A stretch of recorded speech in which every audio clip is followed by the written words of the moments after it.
Hello, नमस्कार, जय जोहार आप सभी को। मैं हूँ विनीता और आज के इस वीडियो में हम ग्रामीण विकास की योजनाओं में से एक महत्वपूर्ण योजना स्वच्छ भारत मिशन ग्रामीण, तो इसके बारे में हम देखेंगे जो बुक में दिया हुआ है। और मैंने आर्थिक सर्वेक्षण 2024-25 का जो प्रतिवेदन आया हुआ है तो उसका भी हम जो दिया हुआ है उसमें जो डेटा दी हुई है तो वो भी हम साथ में लास्ट में देखेंगे। तो चलिए शुरुआत करते हैं। ये काफी इम्पोर्टेंट प्रोजेक्ट है ना? स्वच्छ भारत मिशन। चलिए शुरुआत करते हैं। तो इसका जो पहला चरण है ये कब आया था, ये इसकी शुरुआत कब हुई थी, है ना? 2 अक्टूबर 2014। 2002 2 अक्टूबर 2014 में इसकी शुरुआत हुई थी। इसका जो प्रथम चरण आया, ठीक है। दूसरा चरण इसका आया हुआ था 1 अप्रैल 2020 से 31 मार्च 2025 तक, ठीक है। तो मतलब ये जो कहना चाहिए, ये इसका जो लक्ष्य है स्वच्छ भारत मिशन का 2 अक्टूबर 2019 खुले से शौच मुक्त करना था, ठीक है। इसका जो लक्ष्य था, वो इसका उद्देश्य जो था वो ग्रामीण क्षेत्रों में शौचालयों का निर्माण करवा करके लोगों को खुले में शौच करने से रोकना था, है ना? इससे क्या होता है, इसके लिए केंद्र सरकार ने जागरूकता अभियान, जैसे कि, है ना, जागरूकता अभियान चलाया, वित्तीय सहायता दी और फिर स्वच्छता को बढ़ावा देने के लिए बहुत सारे कार्यक्रम चलाए। तो ये उसका स्वच्छ भारत मिशन का उद्देश्य है, ठीक है। इसका मुख्य ध्येय या मुख्य उद्देश्य क्या है? 2030 तक संपूर्ण मानव समुदाय के लिए सुरक्षित पेयजल एवं स्वच्छता सुविधाओं की उपलब्धता सुनिश्चित करना। तो ये जो 2030 तक, है ना, सभी लोगों को सुरक्षित पेयजल और स्वच्छता सुविधाएं उपलब्ध कराना, ये उनका मेन उद्देश्य था। और फिर संयुक्त राष्ट्र के ये जो एस हम ये पढ़ते हैं ना, सतत विकास लक्ष्य, SDG, सस्टेनेबल डेवलपमेंट गोल्स, ठीक है। तो इसका ये जो गोल है ये अ, जो छठवें क्रम में आता है, किस मतलब छठवें क्रम में SDG जो है छठवें नंबर पे किसका वो है, स्वच्छता और स्वच्छ जल को प्राथमिकता देना, ठीक है। तो ये है स्वच्छ जल को, स्वच्छता और स्वच्छ जल, ठीक है। ये छठवें नंबर पे आता है सतत विकास लक्ष्य के। तो इस लक्ष्य को प्राप्त करने के लिए ग्रामीण भारत में जो जल स्रोतों की सुरक्षा, स्वच्छता अभियान, है ना, और इस तरह से वही जागरूकता कार्यक्रम चलाए गए। तो SDG जो है ना, ये मातृ एवं शिशु मृत्यु दर में कमी लाने एवं लोगों के जीवन स्तर में सुधार हेतु सस्टेनेबल डेवलपमेंट 6 का निर्धारण किया गया, जिसमें कुल 17 लक्ष्य निर्धारित हैं। तो आप सभी को आई थिंक मालूम होगा, मैंने एक वीडियो भी किया हुआ था जिसमें मैंने आप सभी को बताया हुआ है कि सस्टेनेबल डेवलपमेंट गोल्स में 17 लक्ष्य निर्धारित किए गए हैं, जिसमें से छठवें नंबर का एक गोल है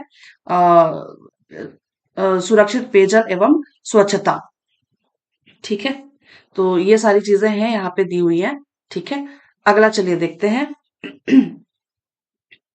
अगला है वर्ष 1986 में, 1986 में देश में ग्रामीण स्वच्छता कार्यक्रम चलाए गए। तो जो 1986 में है ये केंद्रीय ग्रामीण स्वच्छता कार्यक्रम चलाया गया। 1999 में संपूर्ण स्वच्छता अभियान चलाया गया और 2012 में निर्मल भारत अभियान, 1 अप्रैल 2012 को इसकी शुरुआत हुई। और फिर 2014 में स्वच्छ भारत मिशन, 2 अक्टूबर 2014 को शुरुआत इसकी की गई। और 4 जनवरी 2018 खुले छत्तीसगढ़ खुले में शौच मुक्त, उज्जर सुघर हमार छत्तीसगढ़ जैसे कार्यक्रम चलाए गए, ठीक है। तो ये सारी चीजें हुई थी और इसका उद्देश्य क्या था? खुले में शौच खत्म करके ग्रामीण इलाकों में जीवन की गुणवत्ता में सुधार लाना, स्वच्छता और सफाई को बढ़ावा देना, ग्रामीण समुदायों का जीवन स्तर ऊपर उठाना, पर्यावरण के लिए उपयुक्त स्वच्छता के तरीकों को अपनाना, ठोस और तरल अपशिष्टों का वैज्ञानिक प्रबंधन करना, सामाजिक समावेशन और लैंगिक समानता को बढ़ावा देना, जागरूकता बढ़ाकर और शिक्षा देकर समुदायों को स्वच्छता के लिए प्रेरित करना, लागत प्रभावी और कुशल स्वच्छता समाधानों को अपनाना। तो कुल मिलाकर के यहाँ पे क्या कहा गया है कि इन सारे 8 पॉइंट्स में, कि खुले में शौच के कारण जो स्वास्थ्य संबंधी समस्याएं उत्पन्न होती हैं, जैसे कि पानी से बहुत सारी समस्याएं होती हैं ना, जैसे कि अ, कुपोषण हो गया, डायरिया हो गया, या फिर खुले में खुला जो पानी है ना, जहाँ पे गड्ढे जमा हो गए होते हैं, वहां पे नालियों में से मच्छरें होती हैं, तो डेंगू वगैरह बहुत सारी बीमारियां होती हैं। तो इससे ग्रामीण जो मतलब ग्रामीण स्तर पे जो लोग रहते हैं, है ना, उनके जीवन स्तर को सुधार करके स्वास्थ्य, है ना, स्वस्थ वातावरण तैयार करना, मतलब विकसित करना। तो ये सारी चीजें यहाँ पे कही गई है। और मतलब ग्रामीण समुदायों को जागरूक करके स्वच्छता को उनके जीवन शैली का हिस्सा बनाना, लोगों को खुले में शौच के दुष्प्रभावों के बारे में बताना, उन्हें शिक्षित करना। ठीक है, तो ये सारी चीजें यहाँ पे कही गई है। और एक जो पॉइंट यहाँ पे देख पा रहे हैं, ठोस और तरल अपशिष्ट का वैज्ञानिक प्रबंधन। तो इसका मतलब क्या है कि अ, जो घरों और सार्वजनिक सार्वजनिक स्थानों पर कूड़ेदान की उपलब्धता कराई जाए, है ना, ताकि जो कचरे हैं उनका रिसाइकलिंग हो पाए और जैविक खाद में इसका परिवर्तन किया जाए। ठीक है, और सामाजिक समावेशन, यानी कि महिलाओं को और बच्चों के लिए सुरक्षित और स्वच्छ शौचालय, है ना, और फिर महिलाओं को स्वच्छता से जुड़े निर्णयों में, है ना, भागीदारी देने के लिए प्रेरित करना, है ना, स्कूलों में, पंचायतों में और सामुदायिक भवनों में, है ना, इनके माध्यम से स्वच्छता अभियान चलाया जाए। ठीक है, ये पॉइंट कहा गया है, जागरूकता बढ़ाकर स्वास्थ्य संबंधी, है ना, स्वास्थ्य शिक्षा देकर समुदायों को स्वच्छता के लिए प्रेरित करना। तो ये सारी चीजें हैं। ठीक है, लागत प्रभावी और कुशल स्वच्छता समाधानों को अपनाना। तो लाइक स्वच्छता उत्पाद, है ना, स्वच्छता उत्पाद क्या होती है, जैसे कि लाइक साबुन हो गया या फिर हैंड वॉश हो गया, सैनिटरी नैपकिन्स वगैरह। तो ये सारी जो चीजें हैं, वो सारी ये, है ना, ग्रामीण समुदायों को, है ना, इनके बारे में बताना। ठीक है, तो ये सारे पॉइंट्स हैं, ये उद्देश्य के अंतर्गत आते हैं। ठीक है, और इसके बाद यहाँ पे कुछ नोट्स, कुछ तथ्य दिए हुए हैं। 4 जनवरी 2018 को छत्तीसगढ़ राज्य ने खुले में शौच मुक्त स्थिति को प्राप्त कर उज्जर सुघर हमर छत्तीसगढ़ के लक्ष्य को प्राप्त किया। और फिर 2 अक्टूबर 2019 को महात्मा गांधी के 150वीं जयंती पर संपूर्ण भारत खुले में शौच मुक्त के लक्ष्य को प्राप्त कर लिया है। तो ये जो 2 पॉइंट हैं, 2 तथ्य हैं जो फैक्चुअल हैं। 4 जनवरी 2018, है ना, 4 जनवरी 2018 को छत्तीसगढ़ में खुले में शौच मुक्त स्थिति को प्राप्त कर उज्जर सुघर हमर छत्तीसगढ़ का लक्ष्य प्राप्त किया। और फिर 2 अक्टूबर 2019 को महात्मा गांधी के 150वीं जयंती पर संपूर्ण भारत खुले में शौच मुक्त के लक्ष्य को प्राप्त कर लिया है। ठीक, चलिए अगला पॉइंट देखते हैं। अगला कहाँ से जाएगा?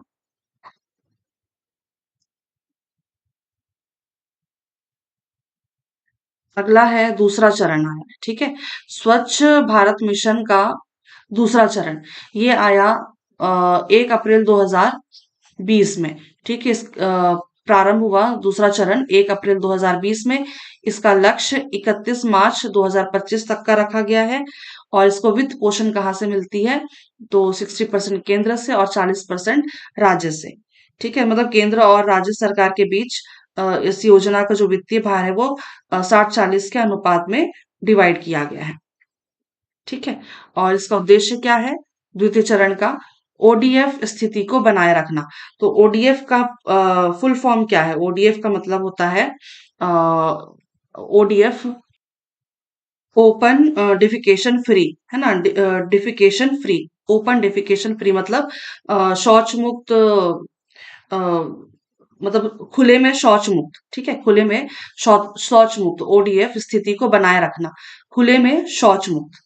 ठीक है, तो इस स्थिति को बनाए रखना मतलब पहले चरण में भारत में जो खुले में शौच मुक्त घोषित किया गया है ना, लेकिन इससे मेन क्या होता है अभी, हमने क्या शौचालय तो बना दिए, है ना, घोषित कर दिया कि शौच मुक्त है, बट इसको हमेशा के लिए बनाए रखना ये सबसे बड़ी चुनौती होती है ना। तो इसके लिए लोगों को नियमित रूप से शौचालय उपयोग करने के लिए और फिर खुले में शौच से बचने के लिए प्रेरित किया जा रहा है। तो ओडीएफ स्थिति को बनाए रखने का पॉइंट यही है। ठीक है, और संपूर्ण स्वच्छता प्राप्त करने के लिए ग्रामीण भारत में व्यापक ठोस और तरल अपशिष्ट प्रबंधन शुरू करना। इसका मतलब ये है कि इस चरण का जो मुख्य उद्देश्य है केवल शौचालय निर्माण करना नहीं है ना, बल्कि अ,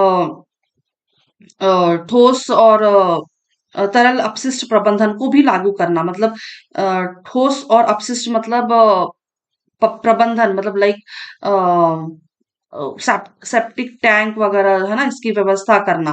तो ये सारी चीजें आती है, मतलब स्वच्छता का व्यापक स्तर पर विस्तार हो पाए और पर्यावरण को भी संरक्षण मिल पाए। ठीक है, तो ये वाला पॉइंट ये कहा गया है। ठीक, अगला है प्रावधान। तो इस चरण में, मतलब ये जो दूसरा चरण आया है ना, इस चरण में क्या क्या प्रावधान किए गए। तो व्यक्तिगत पारिवारिक शौचालय, व्यक्तिगत पारिवारिक शौचालय निर्माण हेतु 12,000 रुपए की प्रोत्साहन प्रोत्साहन राशि प्रदान की जाती है। और शौचालय विहीन परिवार 26,76,670 लक्ष्य के विरुद्ध प्रदेश में 32,39,197 परिवारों में शौचालय का निर्माण किया गया। तो और इसके अलावा व्यक्तिगत शौचालय निर्माण हेतु पात्रता, जो व्यक्तिगत शौचालय के लिए कौन कौन परिवार, कौन कौन से परिवार पात्र हैं। तो समस्त बीपीएल परिवार, अनुसूचित जाति और जनजाति परिवार, लघु एवं सीमांत कृषक परिवार, भूमिहीन मजदूर परिवार, और शारीरिक रूप से अक्षम व्यक्तियों का परिवार, और महिला मुखिया का परिवार। तो ये सारे परिवार हैं जो व्यक्तिगत शौचालय निर्माण के लिए पात्र हैं। ठीक है, तो इन श्रेणियों को प्राथमिकता देने का क्या उद्देश्य है कि जो समाज में सबसे कमजोर वर्गों का जो है ना, इन मतलब ऐसे परिवारों में थोड़ी सी अम, स्वच्छता का ज्ञान कम होता है, नॉलेज कम होती है ना। तो इनको स्वच्छता की तरफ बढ़ाया जाए, है ना, उनको ऐसी सुविधा दी जाए कि वो स्वच्छता की तरफ आगे बढ़ पाए। इससे क्या होगा है ना, गरीबी हो गई, जाति और जो शारीरिक अक्षमता है ना, उसके कारण है ना, शौचालय ना होने की समस्या को दूर किया जा सकता है।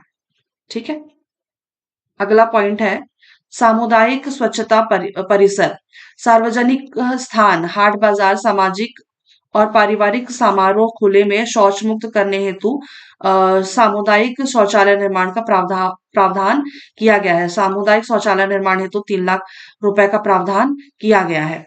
तो जैसे कि ऐसे स्थान पे ना लोग अक्सर क्या खुले में शौच करने के लिए मजबूर हो जाते हैं, है ना, जैसे कि सार्वजनिक हाट बाजार हो गया, या फिर सामाजिक और पारिवारिक समारोह, मतलब कोई भवन हो गया, या भवन में तो फिर भी नॉर्मली देखने को मिल जाते हैं, है ना, लेकिन बाजार वगैरह हो गए, या फिर जनरली कई बार ऐसे जगह, ऐसे ऐसे स्थान देखने को मिल जाते हैं जहां पे शौचालय नहीं होते हैं, है ना, सार्वजनिक शौचालय। तो खुले में शौच करने के लिए मजबूर हो जाते हैं। ठीक है, तो ऐसे सामुदायिक शौचालय के निर्माण के लिए 3 लाख रुपए का प्रावधान दिया किया गया है। ठीक है, तो इससे महिलाओं को, बुजुर्गों को, बच्चों को, खासकर तो महिलाओं को, है ना, पुरुष तो फिर भी उनको कोई दिक्कत नहीं होती है, लेकिन महिलाओं को, बुजुर्गों को, बच्चों को ऐसी जगह के है ना, ऐसी जगह है ना, सुरक्षित शौचालय की जरूरत होती है। ठीक, तो अगला है पॉइंट ठोस एवं तरल अपशिष्ट प्रबंधन। ठोस एवं तरल अपशिष्ट प्रबंधन पर विस्तृत योजना के साथ कार्य किया जा रहा है। तो मतलब ठोस और तरल अपशिष्ट प्रबंधन पर विशेष ध्यान दिया जा रहा है। मतलब जैसे कि ग्रामीण क्षेत्रों में कूड़ा कचरा हो गया, नाली हो गया, और फिर जल निकासी की उचित व्यवस्था बनाई जा रही है ना, जिससे क्या होगा कि जो जैविक कचरे को खाद के रूप में बदला जा सके। ठीक है, और फिर प्लास्टिक जैसे जो कचरे हैं, है ना, उनके निपटारा के लिए, उनके निपटान के लिए, है ना, उचित व्यवस्था की जा रही है। जैसे कि आई गेस आप लोगों को मालूम ही होगा, जैसे कि प्लास्टिक जो है ना, उसको जलाने में वो कर दिया गया है, प्लास्टिक जलाने में वो है, रिस्ट्रिक्शंस है। ठीक है, तो ये सारी चीजें हैं।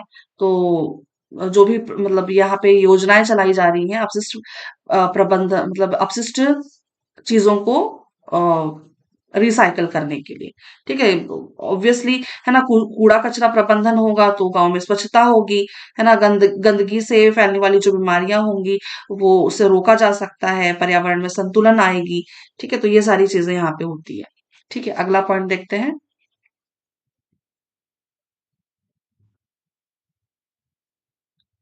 अगला है घरों एवं सामुदायिक स्तर पर उत्पादित होने वाले कूड़े कचरे एवं गंदे पानी का निपटारा विकेंद्रीकरण पद्धति से घरेलू स्रोत स्तर पर किए जाने की प्राथमिकता दी जा रही है। मतलब इस पॉइंट में यहाँ पे ये कहा गया है कि जो जो भी गंदा पानी है ना, उसका निपटारा, मतलब गंदे पानी का ट्रीटमेंट, या फिर ऐसे संयंत्र, लोकल लेवल पे ऐसे संयंत्र लगाना या फिर ऐसे प्लांट्स लगाना, मतलब ऐसी प्रणालियों का उपयोग करना, है ना, जिससे जो ग्रामीण क्षेत्र है या छोटे कस्बे हैं या फिर लाइक अपार्टमेंट्स हो गया, या फिर कुछ छोटे छोटे जो उद्योग होते हैं जहाँ पे वेस्टेज, जो पानी का मतलब कुछ वेस्टेज निकलते हैं, है ना, कूड़ा कचरा या फिर गंदा पानी, तो उनका, उसको किस तरह से उसका उपयोग किया जाए, है ना, तो वो सारी जो चीजें होती हैं, है ना, वो ये कचरा केंद्र की तरफ, मतलब ऐसे मतलब इन सारी चीजों का, मतलब कचरों का उपयोग करने के लिए वो केंद्रीकृत संयंत्र का उपयोग नहीं करेंगे, है ना, वहां पे विकेंद्रीकरण पद्धति, यानी कि बिना केंद्र के सहयोग से, मतलब बिना किसी अ, इसको हम इन शॉर्ट कह सकते हैं, केंद्रीकृत संयंत्र में नहीं भेजा जाएगा, बड़े केंद्रीकृत संयंत्र में नहीं भेजा जाएगा, ये छोटे लेवल पे ही इसका काम किया जा सकता है, यानी कि विकेंद्रीकरण पद्धति के द्वारा किया जा सकता है। विकेंद्रीकरण का क्या मतलब होता है, जैसे कि ये जो सोक पिट जिसको कहते हैं ना, वो जो गड्ढे बने होते हैं, मतलब एक बड़ा गड्ढा एक तरह का होता है, जो नॉर्मली, है ना, जो छोटे घर के हो गए या फिर ग्रामीण इलाकों में, है ना, इसका इस्तेमाल किया जाता है, मतलब एक प्रकार का गड्ढा होता है ना, वहां पे वेस्टेज चीजों को फेंका जाता है, कूड़ा कचरा हो गया, गंदा पानी हो गया, है ना, तो इस तरह से, तो ये विकेंद्रीकरण पद्धति के द्वारा किया जाता है। सेप्टिक टैंक भी एक बहुत अच्छा एग्जाम्पल है ना, विकेंद्रीकरण पद्धति का। यहाँ पे जो गंदा पानी होता है ना, उसको, है ना, साफ करते हैं और कचरे को जमा करके फिर उसका, उससे खाद वगैरह बनाया जाता है। तो या फिर इसके अलावा, है ना, जैविक प्रक्रिया, जैसे कि लाइक मल मूत्र को है निष्प्रभावी करके, है ना, उससे भी खाद वगैरह, जैविक खाद वगैरह बनाया जाता है। तो ये सारी चीजें होती हैं, ये जनरली, है ना, छोटे स्तर पर किया जाता है। ठीक है, और फिर है अगला पॉइंट, घरेलू नाडेप पिट एवं वर्मी कंपोस्ट का निर्माण मनरेगा योजना के अंतर्गत किया जाता है। तो ये नाडेप पिट भी मैंने आई थिंक आप लोगों को बताया, वर्मी कंपोस्ट, है ना, केचुआ खाद, और नाडेप खाद तो वही है जो कूड़ा कचरा से बनता है, जो घर में जो अ, सब्जियों के जो कूड़े कचरे निकलते हैं ना, तो उससे बनाई जाती है। तो ये मनरेगा योजना के अंतर्गत किया जा रहा है।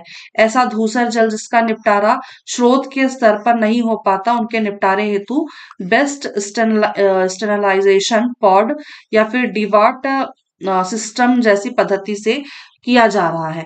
मतलब डिवाट मतलब वही है विकेंद्रीकरण पद्धति, इसी को हम क्या कहते हैं, डिवाट्स, मतलब डिसेंट्रलाइज्ड वेस्ट वाटर ट्रीटमेंट। ठीक है, डिसेंट्रलाइज्ड वेस्ट वाटर ट्रीटमेंट, मतलब विकेंद्रीकृत अपशिष्ट जल उपचार प्रणाली। तो ये भी उसी तरह की प्रणाली होती है, पद्धति होती है, जो छोटे लेवल पे या फिर मीडियम लेवल पे, है ना, जो लाइक उद्योग, छोटे उद्योगों से या फिर हॉस्पिटल्स से या फिर घरों से या फिर वही, मतलब ग्रामीण क्षेत्रों से जो गंदे पानी को, है ना, शुद्ध करने के लिए इस्तेमाल किया जाता है।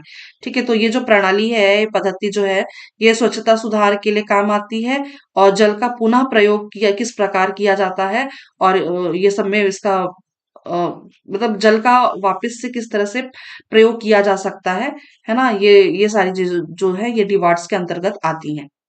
ठीक है, और इसके अलावा दुर्ग जिले को छत्तीसगढ़ का प्रथम ओडीएफ प्लस जिला 2 अक्टूबर 2024 को घोषित किया गया है। ओडीएफ यानी कि शौच मुक्त एरिया, है ना, तो जिला 2 अक्टूबर 2024 को घोषित किया गया है। ठीक, चलिए अगला पॉइंट देखते हैं। अगला पॉइंट है plastic waste management. Plastic waste management क्या है? ग्रामीण क्षेत्र में प्लास्टिक को बढ़ते हेतु उपयोग को कम करने हेतु अ, उपयोग कम करने हेतु निम्नलिखित कार्य किए जा रहे हैं। जागरूकता सृजन। तो प्लास्टिक के उपयोग से पर्यावरण को होने वाली हानि और सिंगल यूज प्लास्टिक के उपयोग को हतोत्साहित किए जाने, प्लास्टिक कचरे के सही उपयोग निपटारे हेतु लोगों को जागरूक किया जा रहा है। तो यहाँ पे ये कहा गया है, मतलब एक तरह का जागरूकता अभियान है जो प्लास्टिक के उपयोग से होने वाली पर्यावरणीय दुष्प्रभावों के बारे में जागरूकता बढ़ाई जा रही है। ठीक है, मतलब सिंगल यूज प्लास्टिक के उपयोग को कम करने के लिए विशेष अभियान चलाया जा रहा है। सिंगल यूज प्लास्टिक का मतलब होता है लाइक वो डिस्पोजल्स वगैरह है ना, जो हम यूज करते हैं पेपर प्लेट वगैरह। तो सिंगल यूज प्लास्टिक के उपयोग को कम करने के लिए विशेष अभियान चलाए जा रहे हैं। ठीक है, ग्रामीण लोगों को प्लास्टिक कचरे के सही निपटारे के तरीके के बारे में है ना शिक्षित किया जा रहा है। इसके अलावा है प्रबंधन। प्रबंधन प्रत्येक विकासखंड स्तर पर प्लास्टिक प्रबंधन इकाई की स्थापना की जाएगी और प्रत्येक प्लास्टिक प्रबंधन इकाई के निर्माण के लिए 16 लाख रुपए का प्रावधान किया गया है। तो यहाँ पे ये कहा गया है कि इन इकाइयों के माध्यम से प्लास्टिक का जो रिसाइकलिंग है ना, और उसका निपटारा, मतलब उसको किस तरह से हटाया जा सके है ना, इस पर नियंत्रण किया जा रहा है।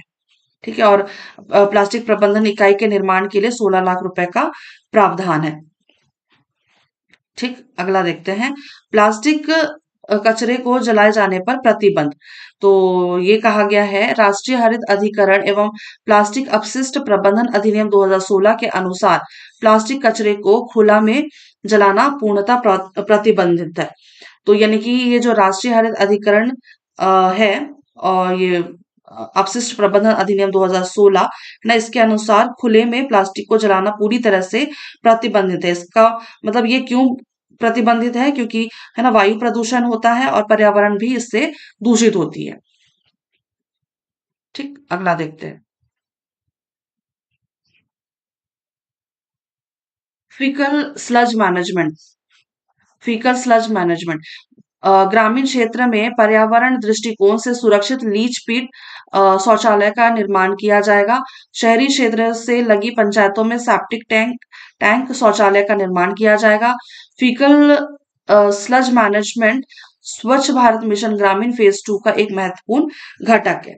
तो ये क्या है ना, मतलब यहाँ पे ग्रामीण क्षेत्रों में सुरक्षित सेप्टिक टैंक शौचालय का निर्माण को बढ़ावा दिया जा रहा है ना, और फिर पंचायत स्तर पर सेप्टिक टैंक शौचालय बनाए जा रहे हैं, है ना, ताकि मल प्रबंधन प्रबंधन जो है वो सुरक्षित तरीके से किया जा सके। और फीकल स्लज मैनेजमेंट है ना, ये स्वच्छ भारत मिशन का फेज 2 का एक महत्वपूर्ण घटक है। तो जल स्रोतों को प्रदूषण मतलब जल स्रोतों के प्रदूषण को रोकने में इससे क्या मदद मिलती और है ना, ऑब्वियसली बीमारियों को कम किया जा सकता है। स्वच्छता और फिर स्वास्थ्य मानकों में सुधार हो सकती है। तो ये सारे पॉइंट्स हैं फीकल स्लज मैनेजमेंट के। ठीक है, और अगला है रेट्रोफिटिंग। रेट्रोफिटिंग क्या है? पर्यावरण प्रदूषण को रोकने के उद्देश्य से सेप्टिक टैंक शौचालय को लीच पिट से जोड़े जाने एवं इसके साथ ही सेप्टिक टैंक शौचालय, लीच पिट तथा अन्य प्रकार के शौचालय को तकनीकी तौर पर सही किए जाने का कार्य रेट्रोफिटिंग के अंतर्गत आता है। मतलब रेट्रोफिटिंग का मतलब ये है, मतलब इसमें ये कहा गया है कि पर्यावरण प्रदूषण को रोकने के उद्देश्य से सेप्टिक टैंक शौचालय को उन्नत बनाना ना। गलत तरीके से बनाया गया सेप्टिक टैंक जो है वो मतलब जो गलत तरीके से बनाया गया सेप्टिक टैंक और ये पारंपरिक शौचालय में है ना तकनीकी सुधार किए जा रहे हैं। ठीक है, और सेप्टिक टैंक का जो नियमित रख रखाव और सही डिजाइन को भी अनिवार्य किया जा रहा है, मतलब रेट्रोफिटिंग। ठीक है, और ऑब्वियसली है ना इसमें स्वाभाविक सी बात है कि पानी और मिट्टी की प्रदूषण को रोका जाएगा। ठीक है, और इसके अलावा जो पुराने शौचालय हैं उनको अधिक टिकाऊ और उनको साफ किया जाएगा, मतलब स्वच्छ बनाया जाएगा। ठीक है, और सेप्टिक टैंकों को के जो ओवरफ्लोज होते हैं, उनके जो रिसाव होते हैं है ना, लाइक सीपेज वगैरह, तो उसको कम किया जाएगा रेट्रोफिटिंग के अंतर्गत। अगला देखते हैं।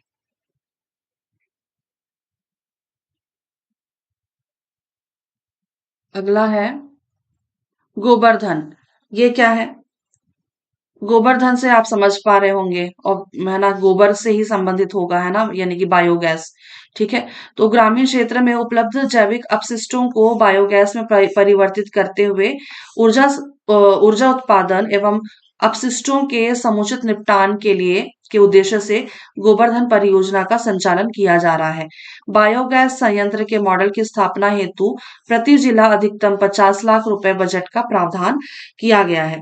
तो कुल मिलाकर के इस गोवर्धन परियोजना में इसका उद्देश्य क्या है कि ग्रामीण क्षेत्रों में जो जैविक कचरा होता है ना, जैसे कि गोबर हो गया, और कृषि से संबंधित वेस्टेज, है ना, लाइक पत्ते वगैरह, है ना, या फिर भूसे भूसा, है ना, मतलब बहुत सारी चीजें जो ऐसी वेस्ट है जो कृषि से संबंधित है ना, और कई प्रकार के भी अपशिष्ट निकलते हैं होते हैं। तो ऐसे अपशिष्ट पदार्थों को, है ना, बायोगैस और जैविक उर्वरक में बदलना। ठीक है, उनको मतलब जैविक खाद में परिवर्तित करने का ये उद्देश्य है। ठीक है, इससे ऊर्जा उत्पादन और अपशिष्ट प्रबंधन को बेहतर बनाना इसका उद्देश्य है। और अ, स्वच्छ ऊर्जा स्रोतों को भी बढ़ाना इसका उद्देश्य है। तो जो जहाँ पे बायोगैस संयंत्र के मॉडल की स्थापना जहाँ पे होगी, तो ऐसे जिले में प्रति जिले है ना 50 लाख रुपए का बजट प्रावधानित किया गया है ना, प्रत्येक जिले में इस योजना के लिए 50 लाख रुपए का बजट रखा गया है ना। इससे बायोगैस संयंत्र और जैविक खाद संयंत्र स्थापित किए जाएंगे। ठीक है। अगला देखते हैं। प्रचार प्रसार एवं क्षमता वर्धन। प्रचार प्रसार एवं क्षमतावर्धन गतिविधियों हेतु परियोजना लागत 3% राशि का प्रावधान किया गया है। प्रचार प्रसार गतिविधियां कैसी हो सकती हैं? जैसे कि होर्डिंग हो गया, बैनर हो गया, कला कला जत्था कला जत्था होता है कि काला जत्था होता है? कला जत्था होगा, है ना, स्वच्छता रथ, फिल्म आदि के माध्यम से किया जाएगा। तो ये जो स्वच्छ भारत मिशन है ना, इसको किस प्रकार से प्रचार प्रसार इसका किया जाएगा? स्वच्छता जागरूकता को फैलाने के लिए प्रचार प्रसार और प्रशिक्षण कार्यक्रम आयोजित करना इसका उद्देश्य है ना। ग्राम पंचायतों में और स्कूलों में, अन्य संस्थानों में, है ना, स्वच्छता प्रबंधन में लोगों को प्रशिक्षित करना। ठीक है, तो ये इनका उद्देश्य हो जाता है। ठीक है, और इस परियोजना की जो लागत है वो 3% प्रचार प्रसार की गतिविधियों के लिए आवंटित किया जाएगा। ठीक है। और इसमें एक पॉइंट और भी याद रखिएगा, है ना, इसमें प्रशासनिक जो खर्च आएगा, प्रशासनिक प्रशासनिक खर्च जो आएगा, है ना, ये 1% राशि का प्रावधान है इसमें। ठीक है, प्रशासनिक खर्च के लिए 1% राशि का प्रावधान है। ठीक है, तो ये भी याद रखिएगा। अब प्रचार प्रसार की कैसी गतिविधियां हो सकती हैं? है ना, बैनर के माध्यम से, होर्डिंग के माध्यम से, है ना, कलात्मक चित्रण के माध्यम से, है ना, स्वच्छता स्थल निर्माण, फिल्म वगैरह, तो इस सब के माध्यम से प्रचार प्रसार किया जाएगा। ठीक, अगला देखते हैं।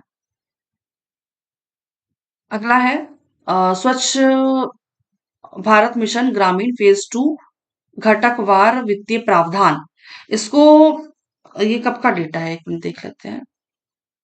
यहाँ पे लिखा तो खैर नहीं गया है, बट आई गेस जहां तक मुझे ध्यान आ रहा है कि ये अभी वाला जो प्रतिवेदन आया है उसमें भी सेम यही डेटा दिया हुआ है।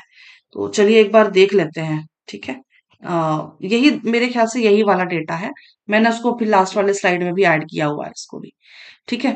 तो स्वच्छ भारत मिशन ग्रामीण फेज 2 घटकवार वित्तीय प्रावधान, एक तरफ दिया हुआ है घटक और प्रावधान दिया हुआ है, मतलब राशि कितनी होनी चाहिए, और फिर है अंशदान।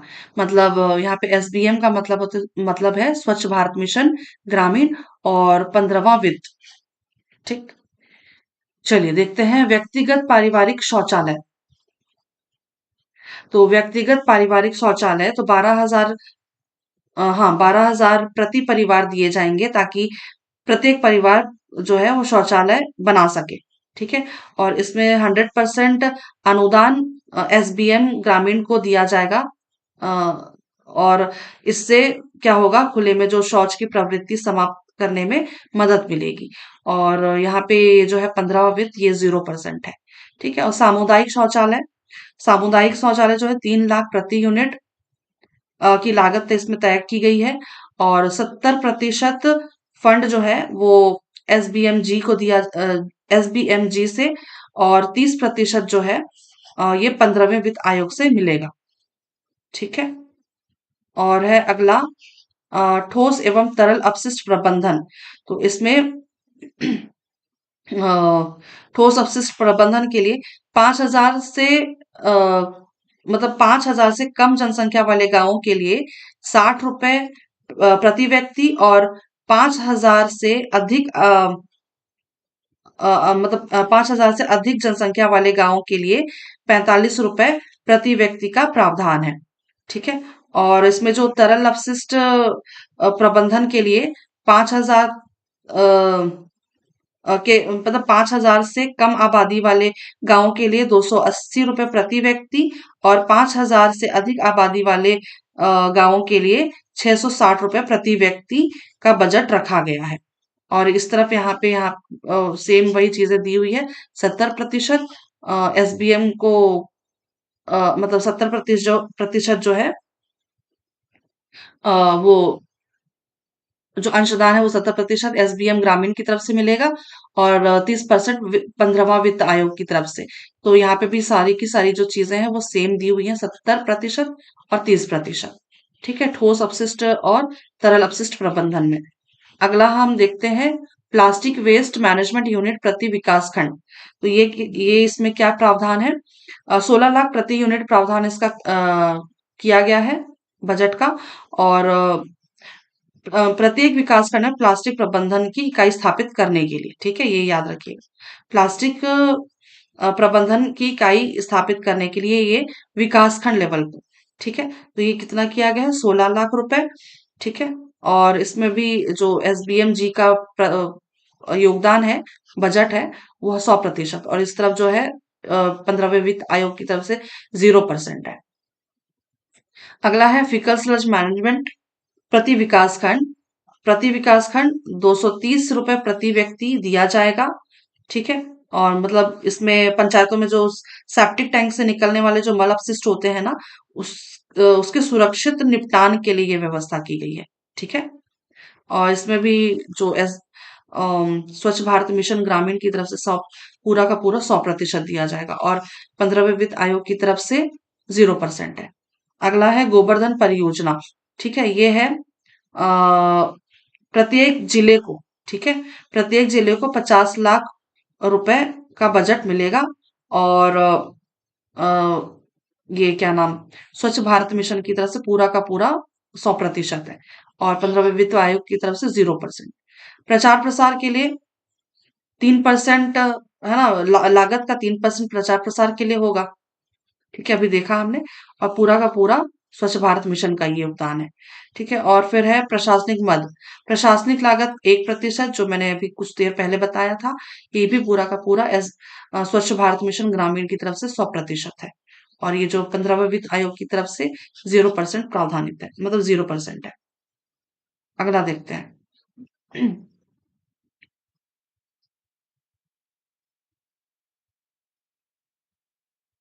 अगला है प्रशासनिक मद। प्रशासनिक मद यानी कि प्रशासनिक अ, खर्च। ठीक है। स्वच्छ भारत मिशन ग्रामीण के सुचारू संचालन हेतु प्रशासनिक मद का प्रावधान है। प्रशासनिक मद परियोजना का लागत 1% है। अभी देखा हमने। ठीक। अगला देखते हैं। अगला है स्वच्छ भारत मिशन ग्रामीण क्रियान्वयन हेतु संस्थागत ढांचा। तो ये क्या है, मतलब स्वच्छ भारत मिशन ग्रामीण को प्रभावी रूप से लागू करने के लिए एक संगठित संस्थागत ढांचा तैयार किया गया है ना, जिसमें विभिन्न स्तरों पर अ, उसके कार्यान्वयन के लिए जिम्मेदारी दी गई। तो ये जो 4 ऑप्शंस आपको दिख रहे हैं, मतलब 4 घटक आपको दिख रहे हैं, है ना? ये उसके यानी कार्यान्वयन के लिए ये जिम्मेदार हैं। मतलब ये जो संस्था है, मतलब इस तरह के जो कार्यक्रम चलाए जा रहे हैं, ठीक है? तो ये इनके 4 घटक हैं, है ना? राज्य स्वच्छ भारत ग्रामीण, जिला स्वच्छ भारत ग्रामीण, खंड कार्यक्रम प्रबंधन इकाई और ग्राम जल एवं स्वच्छता समिति। तो इसको छोटा-छोटा सा हम देख लेते हैं, तो आप सुन लीजिए, है ना? यहाँ पे लिखना थोड़ा-सा पॉसिबल नहीं हो पाएगा, तो आप मोटा-मोटा इसको थोड़ा-सा समझ लीजिए कि ये क्या है। जो राज्य स्वच्छ भारत, सही बोल रही हूँ ना? राज्य स्वच्छ भारत ग्रामीण, ठीक है? तो ये क्या है? ये संचालन के लिए और निगरानी के लिए ये मिशन चलाया गया, है ना? और मतलब राज्य में मिशन से जुड़े सभी कार्यक्रमों को, है ना? कार्यक्रमों की योजना बनाना और उनका है ना, कार्यान्वयन सुनिश्चित करना इसका काम है, ठीक है? और केंद्र सरकार से जो अनुदान प्राप्त होते हैं, उनका उपयोग सही तरीके से हो रहा है या नहीं, ये देखने का भी काम कौन करता है? राज्य स्वच्छ भारत ग्रामीण, ठीक है? और जिलों को मार्गदर्शन प्रदान करना, उनकी प्रगति की निगरानी करना, ये सारे काम भी कौन करता है? राज्य स्वच्छ भारत, ठीक है, ग्रामीण।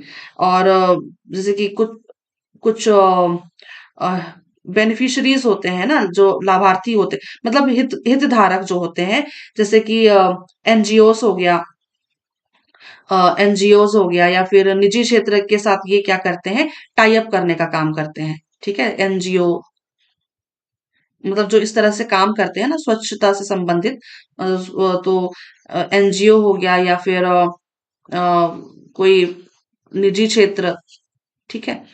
निजी क्षेत्र, तो ऐसे संगठन जो स्वच्छता से संबंधित कार्यक्रम चलाते हैं, ये योजनाएं चलाते हैं, है ना? तो उनसे ये टाई अप करने का काम कौन करता है? राज्य स्वच्छ भारत ग्रामीण, ठीक। और अगला है जिला स्वच्छ भारत ग्रामीण।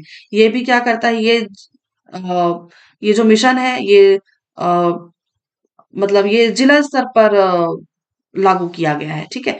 तो ये ग्राम पंचायतों को तकनीकी और वित्तीय सहायता प्रदान करते हैं, स्वच्छता से संबंधित योजनाओं को ग्राम स्तर पर लागू करने का काम करते हैं, और उस योजना के अंतर्गत जो भी आवश्यक संसाधन की जरूरत पड़ती है, तो ऐसे मतलब जो भी मतलब संसाधनों की जरूरत पड़ती है, ऐसे संसाधनों को उपलब्ध कराने का काम करता है क्या? जिला स्वच्छ भारत मिशन, ठीक है? और ये निगरानी प्रणाली के माध्यम से, है ना, गाँव में शौचालय निर्माण करना, या फिर स्वच्छता अभियान वगैरह जो चलते हैं, है ना, उनको प्रगति देने का काम करते हैं, उनकी समीक्षा करते हैं, ठीक है? और फिर, है ना, जन जागरूकता अभियान चलाने का काम करते हैं। और फिर जो वहाँ पे जो लोकल कम्युनिटीज होती, मतलब स्थानीय समुदाय होती है ना, तो उनको भी स्वच्छता के बारे में बताना, या फिर उनके प्रति अ, प्रचार प्रसार करना उनके लिए। तो ये सारे काम कौन करता है? जिला स्वच्छ मिशन, ठीक है? जिला स्वच्छ भारत ग्रामीण। तो ये सारे काम, मतलब ये जो होता है, ये जिला स्तर पर होता है, ठीक है? और ये जो है मेन काम इनका क्या होता है कि ग्राम पंचायतों को तकनीकी और वित्तीय सहायता देना, ठीक है? और खंड कार्यक्रम प्रबंधन इकाई, ये क्या है कि ये खंड स्तर पर काम करेंगे, ब्लॉक लेवल पर काम करेंगे, है ना? तो इनका भी काम क्या होगा? ग्राम पंचायत में और ग्राम समितियों को सही मार्गदर्शन देना, उनकी मदद करना, उनकी सहायता करना, और फिर स्वच्छता अभियानों की जो प्रभावशीलता है, उसकी निगरानी करना, और जो भी आवश्यक सुधार की जरूरत पड़ती है ना? लाइक अगर कोई, है ना, कोई शौचालय टूट फूट गया है, सार्वजनिक शौचालय अगर जो है, मान लीजिए टूट फूट गया है, तो उसकी मरम्मत के लिए, या फिर कहीं पे कोई नल, है ना, कोई बोरिंग, है ना, है ना, बोरिंग लगी हुई है, उसमें से पानी नहीं निकल रहा है ना? तो मतलब उसका जो पानी का लेवल है, वो कम हो गया है। तो ऐसे कार्य करते हैं जहाँ जो साफ सफाई से रिलेटेड होती हैं, ठीक है? तो ऐसे कार्यक्रम, स्वच्छता से संबंधित जो भी कार्य करेंगे, वो खंड लेवल पे होगा, ठीक है? तो ये सारी चीजें जो होंगी, ये जिला प्रशासन के, और हाँ, मेन काम इसमें जो है, ये जिला प्रशासन और ग्राम पंचायत के बीच में ये टाई अप करते हैं, मतलब समन्वय स्थापित करने का काम करते हैं, ठीक है। और ग्राम जल एवं स्वच्छता समिति ये क्या है? तो ये ग्राम स्तर पर इस मिशन को प्रभावी बनाने के लिए किया जाता है ना? ये काम किया जा रहा है। तो ग्राम जल एवं स्वच्छता समिति, है ना? ये एक तरह की ऐसी समिति है जो, है ना, जल आपूर्ति से संबंधित है, मतलब स्वच्छता और जल आपूर्ति। ठीक है, स्वच्छता और जल आपूर्ति से संबंधित है, जल संरक्षण से संबंधित है, और स्वच्छता से संबंधित है। खुले में, हाँ, ये इसमें ये भी चीज है, खुले में शौच मुक्ति, है ना, खुले में शौच मुक्ति के बारे में लोगों को शिक्षित करना, और ग्राम सभा के सहयोग से गांव में जल और स्वच्छता संबंधी आवश्यकताओं की पूर्ति सुनिश्चित करना, ये सारे काम किसके हैं? ग्राम जल एवं स्वच्छता समिति के। ठीक, अगला देखते हैं। आई गेस आप लोगों को थोड़ा बहुत समझ आ रहा होगा, है ना? चलिए अगला पॉइंट देखते हैं। वर्ष 2023-24 में संपादित प्रचार प्रसार गतिविधियां। तो इसमें पहला पॉइंट है स्वच्छता ही सेवा अभियान। स्वच्छता ही सेवा अभियान 15 सितंबर 2023 से 2 अक्टूबर 2023 की अवधि में स्वच्छता ही सेवा अभियान चलाया गया है। प्रदेश के समस्त गांव में ओडीएफ प्लस, यानी कि शौच मुक्त शौच गांव, है ना, मॉडल गांव के निर्माण से संबंधित प्रचार प्रसार गतिविधियों का आयोजन किया गया। जैसे श्रमदान, रंगोली प्रतियोगिता का आयोजन भी किया गया। तो इसका उद्देश्य, एक तो ये याद रखिए कि 15 सितंबर 2023 से 2 अक्टूबर 2023 की अवधि में ये अभियान चलाया गया, और इसका उद्देश्य क्या था कि स्वच्छता के प्रति जन जागरूकता बढ़ाना और स्वच्छता को जन आंदोलन बनाना। ठीक है, और स्वच्छता की आदतों को समाज में मजबूती से स्थापित करना, ये इसका क्या मेन पर्पस था, मेन उद्देश्य था। और आदर्श कहाँ गया, मतलब आदर्श एल मॉडल गांव के निर्माण से संबंधित प्रचार प्रसार किया गया। ठीक है, मतलब ओडीएफ प्लस मॉडल। ठीक है ना, इस प्रचार प्रसार किया गया, और फिर सामाजिक भागीदारी को बढ़ाने के लिए विभिन्न कार्यक्रम चलाए गए, है ना? कैसे जैसे कि लाइक ये गतिविधियां से चलाई गई जिससे कि लोग इससे सामाजिक भागीदारी को बढ़ावा मिले, और फिर अ, मतलब ऐसे कार्यक्रम चलाने से लोगों पे जागरूकता उत्पन्न हो पाए। तो श्रमदान, श्रमदान का मतलब क्या होता है? लाइक सामूहिक सफाई अभियान। आप टीवी वगैरह में बहुत सारी चीजें देखते होंगे ना, एनजीओज या फिर कुछ ऐसे संस्था होती हैं जो साफ सफाई, है ना, अपने मतलब अपनी मर्जी से श्रमदान करते हैं, अपनी मर्जी से साफ सफाई करते हैं सामूहिक तौर पर। ठीक है, तो रंगोली प्रतियोगिता, स्वच्छता पर निबंध वगैरह हो गया, कला ना, चित्रकला वगैरह, ऐसे कई प्रकार की प्रतियोगिताएं होती हैं, तो उनका आयोजन करना। ठीक है, तो इससे क्या होगा? सिंपल सी बात है कि इससे गांव में स्वच्छता के प्रति जागरूकता उत्पन्न होगी और जन भागीदारी बढ़ेगी, है ना, और ग्रामीण समुदाय को अपने आसपास के परिवेश को स्वच्छ बनाए रखने के लिए प्रेरित किया गया है ना, किया जा रहा है।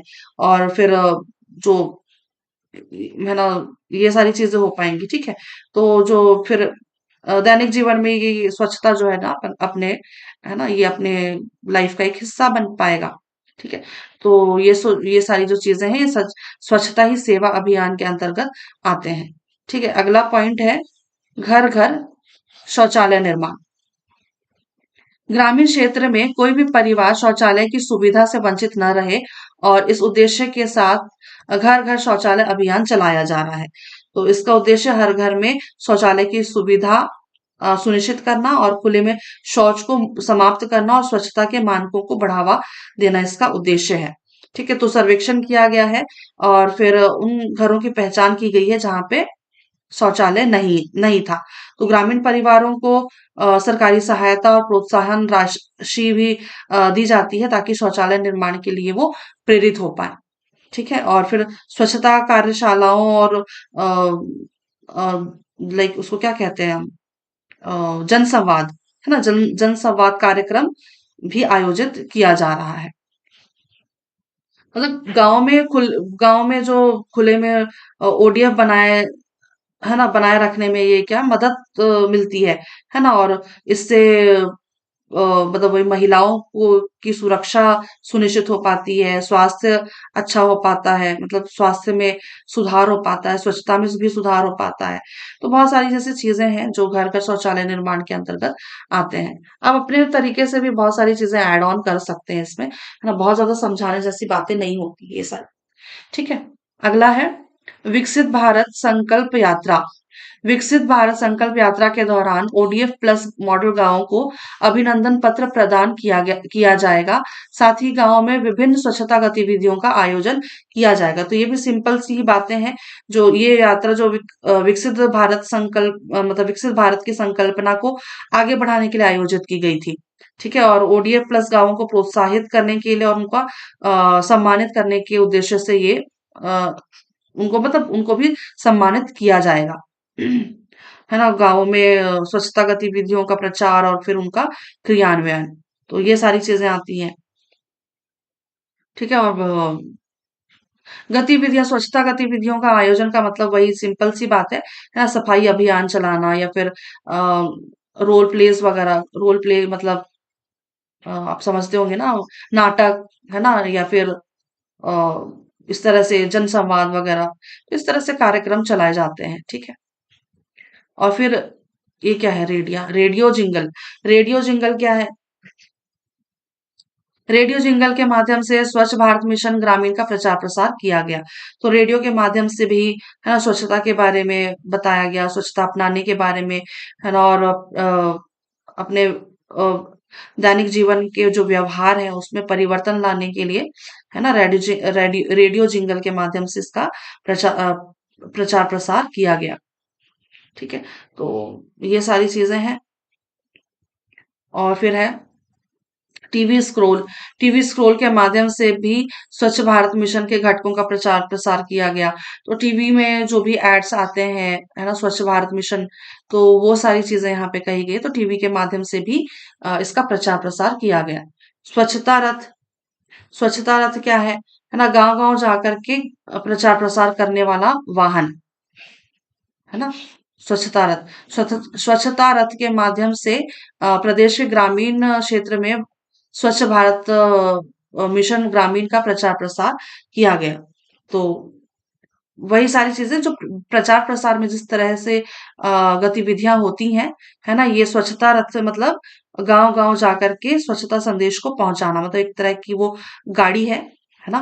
लाइक टेम्पो जैसा होता है ना, उसमें स्पीकर्स लगे होते हैं और स्वच्छता के बारे में प्रचार प्रसार, तो वो वैसा ये किया गया। अगला देखते हैं।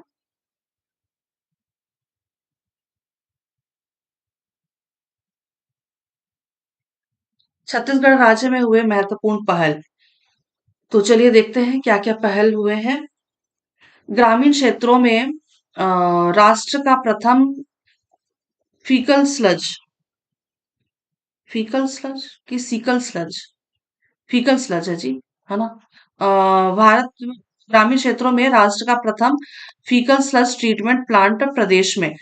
तो प्रथम प्लांट की स्थापना दुर्ग जिले के पाटन विकासखंड के ग्राम पंचायत पतोरा में की गई।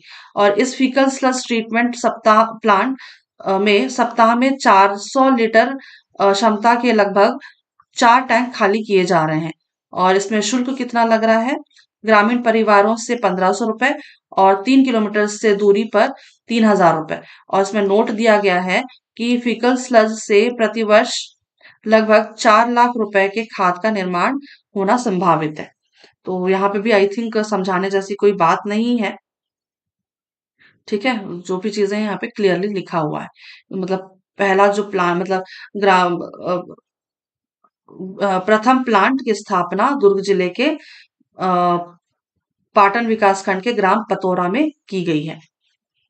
तो आई गेस ये वाला पॉइंट भी आप याद रख लीजिए। फीकल स्लज के से प्रतिवर्ष लगभग 4 लाख रुपए के अ, खाद का निर्माण होना संभावित है। अगला सामुदायिक शौचालय का कोरिया मॉडल पूरे देश में अग्रणी। तो प्रदेश के कोरिया जिला में सार्वजनिक शौचालय के साथ दुकान का भी निर्माण किया जा रहा है।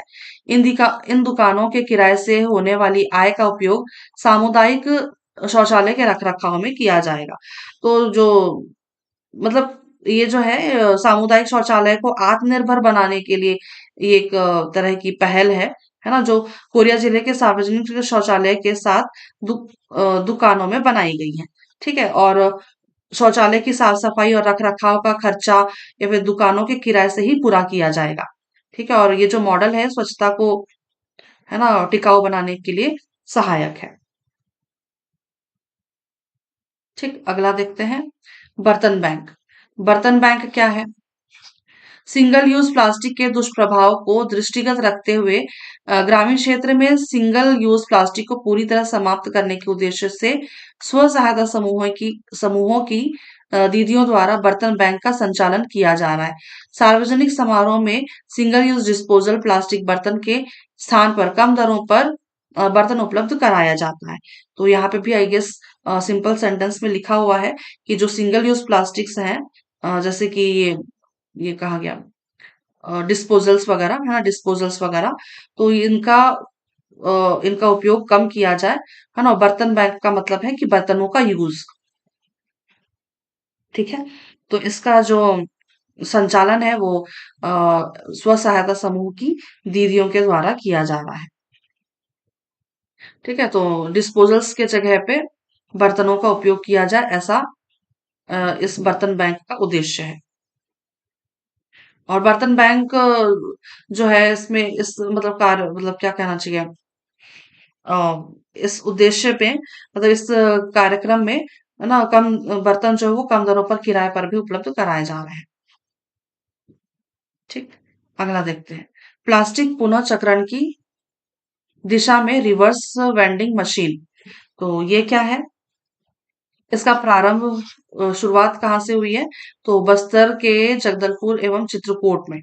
इसका उद्देश्य क्या है? इस क्षेत्र में आने वाला पर्यटक प्लास्टिक कचरा को इन मशीन में डाल सकते हैं, जिस पर मशीन से कूपन प्राप्त होता है। उक्त कूपन के उपयोग से है स्थानीय दुकानों से खरीदी में छूट प्राप्त की जाती है।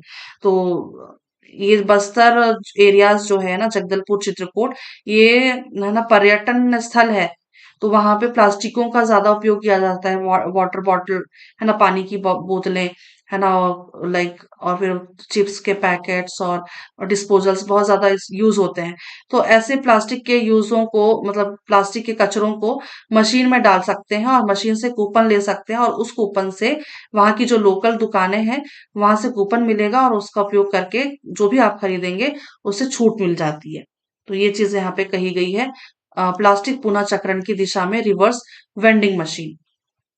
ठीक है। तो अब ऑब्वियसली इससे क्या होगा, मतलब आप समझ पा रहे होंगे ना कि इसका यूज क्यों हो रहा है ना, और इससे लाभ क्या हो रहा है। प्लास्टिक के जो कचरे हो रहे हैं, मतलब जो कचरे हैं उसका अच्छा प्रबंधन हो रहा है, उसका प्लास्टिक का ऑटोमेटिकली रिसाइकल हो रहा है, लोगों को प्रोत्साहन मिल रहा है ना। और फिर शहर मतलब जो गांव है जो भी है वो है ना, वो स्वच्छता उससे बढ़ रही है ना, और प्लास्टिक प्रदूषण में कमी आ रही है। तो ये सारे लाभ हैं इसके। और फिर है गोबर से बिजली और गैस। बायोगैस संयंत्र ये बेमेतरा में लगा है, अ, ग्राम पंचायत राखी में। इसका संचालन उक्त बायोगैस संयंत्रों का संचालन गौठान समिति में कार्य करने वाली स्व सहायता समूह की दीदियों के द्वारा किया जा रहा है। तो ये बायोगैस गौठान से ही संबंधित होगा, गोबर। ठीक है। तो इसका संचालन भी जो है स्व सहायता समूह द्वारा किया जा रहा है।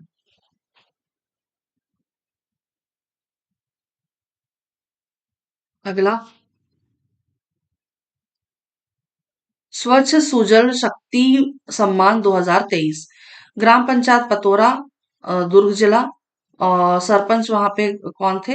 अंजिता गोपेश साहू। दिव्यांगजनों तृतीय लिंग व्यक्तियों हेतु परियोजना। छत्तीसगढ़ देश का प्रथम राज्य है जहां दिव्यांगजनों और तृतीय लिंग व्यक्तियों हेतु सुविधाजनक शौचालय निर्माण करवाया। तो ये वाला पॉइंट याद रख लीजिए। ठीक है। यह परियोजना 11 जिलों में संचालित है। यहाँ पे संभाग दिया हुआ है और परियोजना में शामिल 11 जिले। तो बिलासपुर संभाग से बिलासपुर, कोरबा, गौरेला, पेंड्रा, मरवाही और रायगढ़। सरगुजा संभाग से जशपुर, कोरिया, सूरजपुर और सरगुजा। बस्तर संभाग से कांकेर और दुर्ग संभाग से दुर्ग और रायपुर संभाग से महासमुंद। तो ये जो स्वच्छ भारत मिशन है, ये इन जिलों पे चलाए जा रहे हैं। अगला है अगला है हाईवे शौचालय। ग्रामीण क्षेत्र से गुजरने वाले राष्ट्रीय और राजकीय राजमार्ग पर शौचालय की सुविधा सुनिश्चित करने के उद्देश्य से प्रदेश के समस्त जिलों में कुल 157 सामुदायिक शौचालय का निर्माण किया गया है। तो आई आई डोंट नो कि मैंने तो अभी तक बहुत ज्यादा देखे नहीं है ऐसे सामुदायिक अ, शौचालय अपने छत्तीसगढ़ में। होंगे जरूर, है ना, पेट्रोल पंप्स वगैरह में देखने को तो मिल जाते हैं, है ना। तो राष्ट्रीय राजमार्ग मार्ग पर शौचालय का निर्माण कराने का उद्देश्य है ये, हाईवे में शौचालय ना। उड़ीसा में मैंने जरूर देखे हैं, क्योंकि मेरा उड़ीसा से ही आना जाना होता है ना, तो मैंने उधर देखे हैं जरूर, बट छत्तीसगढ़ में तो आई गेस शायद कम देखे हैं मैंने। तो ये सारी चीजें हैं। 157 सामुदायिक शौचालय का निर्माण किया गया है। ठीक। अगला देखते हैं अन्य तथ्य। अन्य तथ्य में दिया हुआ है, देश का पहला ओडीएफ जिला है नादिया, पश्चिम बंगाल में है। देश का पहला ओडीएफ राज्य जो है वो सिक्किम है। दूसरा अरुणाचल प्रदेश और तीसरा जो है केरल है। छत्तीसगढ़ का पहला ओडीएफ ब्लॉक जो है अंबागढ़ चौकी है। छत्तीसगढ़ का पहला ओडीएफ जिला मुंगेली और दूसरा जिला जो है धमतरी। अगला देखते हैं। अगला पॉइंट है निर्माता निर्देशक देवेंद्र शुक्ला एवं कमलेश साहू ने कुंवर बाई से प्रभावित होकर बकरी बराबर शौचालय शॉर्ट फिल्म बनाई, जिसे तीसरा पुरस्कार मिला। तो बकरी बराबर शौचालय, है ना, ये कुंवर बाई से प्रभावित होकर के ये शॉर्ट फिल्म बनाई गई थी, जिसे तीसरा पुरस्कार मिला था। छत्तीसगढ़ का लक्ष्य जो है, केंद्र सरकार के लक्ष्य 2019 से एक वर्ष पूर्व 2 अक्टूबर 2018 का तक लक्ष्य रखा और प्रदेश के समस्त 1,09,000, ये क्या है, 10,971 ग्राम पंचायत में से 10,728 ग्राम पंचायतें LWE क्षेत्र 246 को छोड़कर 4 जनवरी 2018 को खुले में शौच मुक्त हुए। तो ये वाला हम दूसरा वाला डेटा देखेंगे, जो अ, हमें जो नया वाला आया है ना उसके बारे में देखेंगे। अब इसको स्किप करते हैं। अगला है, ये भी हम अगला वाला देखते हैं, है ना। I guess same to same ही दिया हुआ है, बट फिर भी थोड़ा बहुत तो लक्ष्य और उपलब्धि में फर्क होगा, हम उसका देखेंगे। ठीक है, ये देख लेते हैं। ये भी तो वही चीजें हैं। प्राप्त पुरस्कार स्वच्छ सर्वेक्षण ग्रामीण के अंतर्गत 22-23, है ना। तो ये भी देख ही लिए रहिए, है ना, बाई चांस अगर नया नहीं कुछ हुआ होगा तो पुराना ही सही। तो प्राप्त पुरस्कार स्वच्छ सर्वेक्षण ग्रामीण के अंतर्गत 2022-23 में पूर्वी राज्यों में प्रथम पुरस्कार मिला और शामिल जिले दुर्ग द्वितीय पुरस्कार और बालोद तृतीय तृतीय पुरस्कार। नारा लेखन प्रदेश को मध्यम क्षेत्र में तृतीय पुरस्कार। ठीक, अगला देखते हैं। चलिए ये वाला देख लेते हैं हम, आर्थिक सर्वेक्षण वर्ष 2024-25। जूम क्यों नहीं हो रहा है?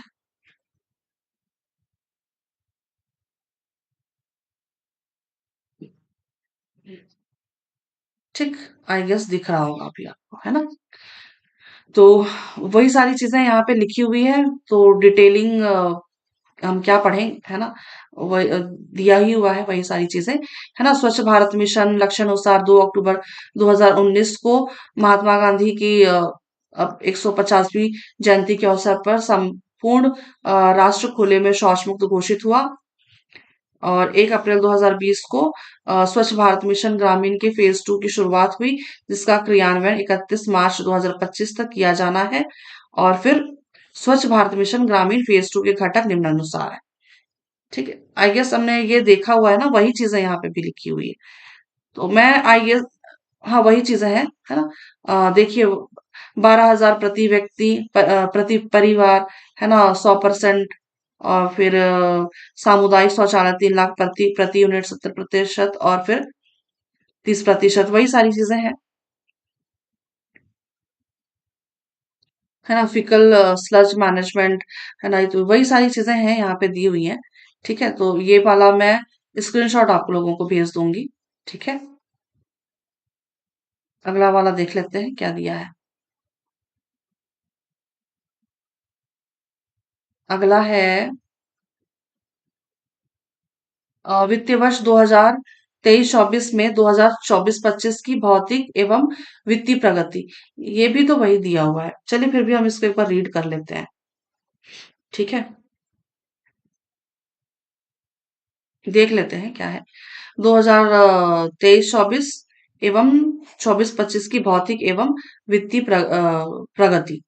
तो व्यक्तिगत पारिवारिक शौचालय, व्यक्तिगत पारिवारिक शौचालय, ये इसका जो लक्ष्य है 23-24 में 66,318 शौचालय बनाने का। और 60,543 शौचालय अ, ये 24 में, मतलब 2024 में इसकी प्रगति हुई है। यानी कि कुल मिलाकर के आप समझे तो यहाँ पे 91% की उपलब्धि हुई है। ठीक है, और वित्तीय वर्ष 2024-25 का जो लक्ष्य है वो कितना है? 1,17,626 शौचालय बनाने का।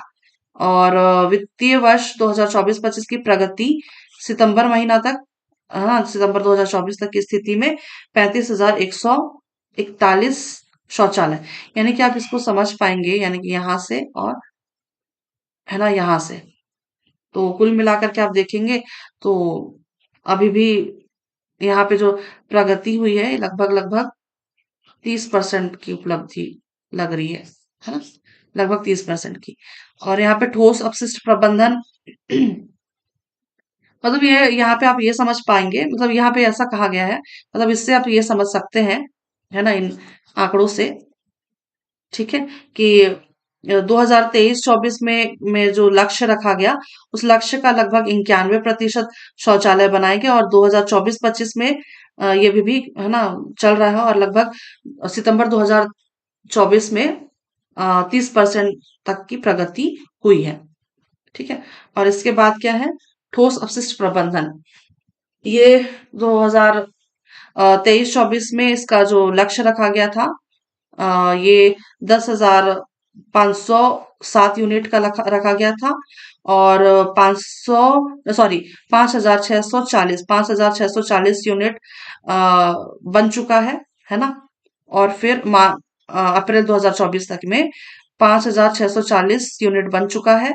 और 2024-25 में लक्ष्य रखा गया 8,588, जिसमें से 4,303 यूनिट बन चुका है। ठीक है, तो आप इस वाले पॉइंट से ये समझ सकते हैं कि 2023-24 में आ, मतलब ये लगभग 54%, यानी कि अपेक्षाकृत धीमी रही है। और 24-25 में लगभग, यहाँ पे देखिए, है ना, लगभग लगभग लगभग 50% का लक्ष्य पूरा हो चुका है। ठीक है, और तरल अपशिष्ट प्रबंधन, है ना, इसमें ये 2023-24 में 10,333 यूनिट का लक्ष्य था। और 8,602 की प्राप्ति हो गई है। 6,602 यूनिट की प्राप्ति हो चुकी है। और यहाँ पे 2024-25 में 1,874 का यूनिट का लक्ष्य रखा गया था। और 1,709 यूनिट की प्राप्ति हुई है। यानी कि यहाँ पे कितने, यानी कि लगभग लगभग 80 to 83%, 83% के आसपास इसकी उपलब्धि हुई है, प्राप्त कर लिया गया है। और यहाँ पे आप पूरा का पूरा देख पा रहे होंगे, 91% लगभग पूरा हो चुका है ना। तो और सामुदायिक शौचालय का मतलब यहाँ पे लक्ष्य रखा गया था 2023-24 में 2506 यूनिट। और लक्ष्य की प्राप्ति हुई कितना, 1793।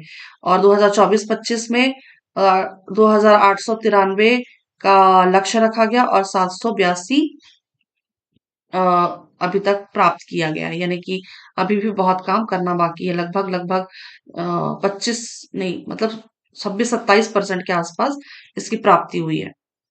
ठीक है। और फीकल स्लज मैनेजमेंट यूनिट है ना, 82 का लक्ष्य रखा गया ना, 82 यूनिट का लक्ष्य रखा गया।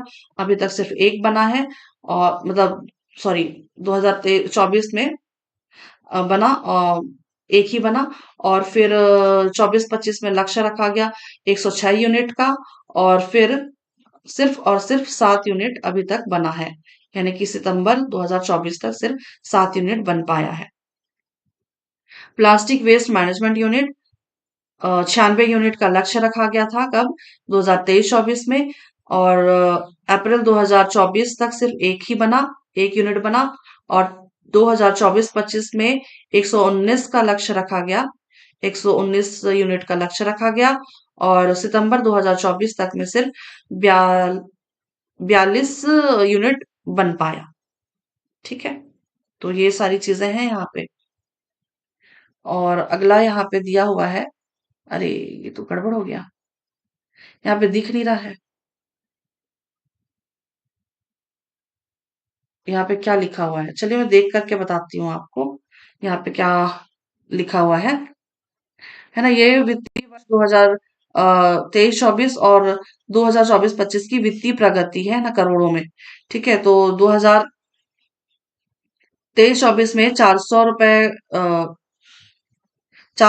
रुपए करोड़, सॉरी 400 करोड़ रुपए का प्रावधान किया गया था। और प्रारंभिक शेष राशि जो थी वो 86.554 करोड़ रुपए का था। और इसमें जो आवंटन हुआ, प्राप्त आवंटन जो हुआ, वो 287.91 करोड़ रुपए की प्राप्ति हुई ना, मतलब आवंटित किया गया। और कुल उपलब्ध राशि जो थी वो कितनी थी, 374.45 करोड़।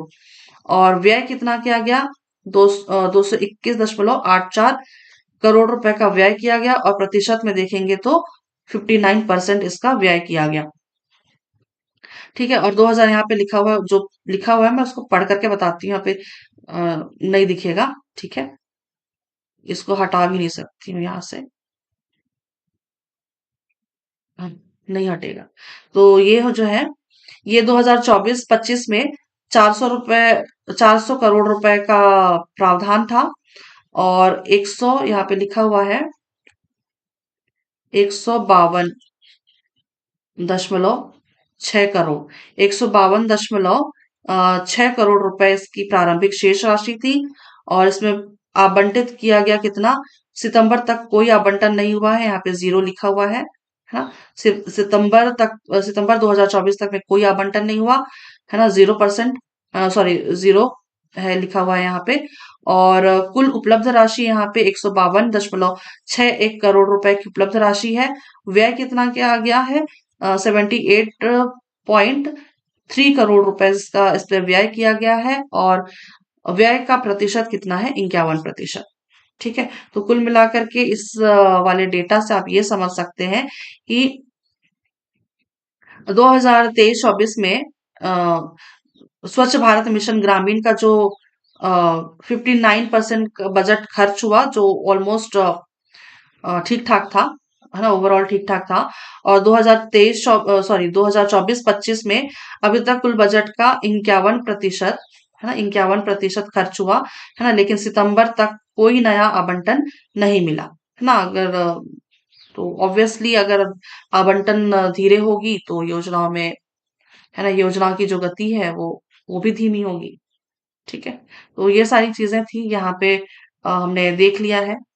अ, जो भी डेटा था वो भी हमने देख लिया क्लियरली, है ना। और आई गेस आप लोगों को समझ आया होगा। तो मैं उम्मीद करती हूँ कि ये जो स्वच्छ भारत मिशन से संबंधित जो भी हमने तथ्य पढ़े, डिटेल्स, है ना, वो आप लोगों के लिए फायदेमंद होगा। तो और कुछ भी अगर आप लोगों को लगता है तो मुझे कमेंट बॉक्स में बताइएगा। ठीक है? तब तक के लिए आप सभी को धन्यवाद, शुक्रिया और आभार।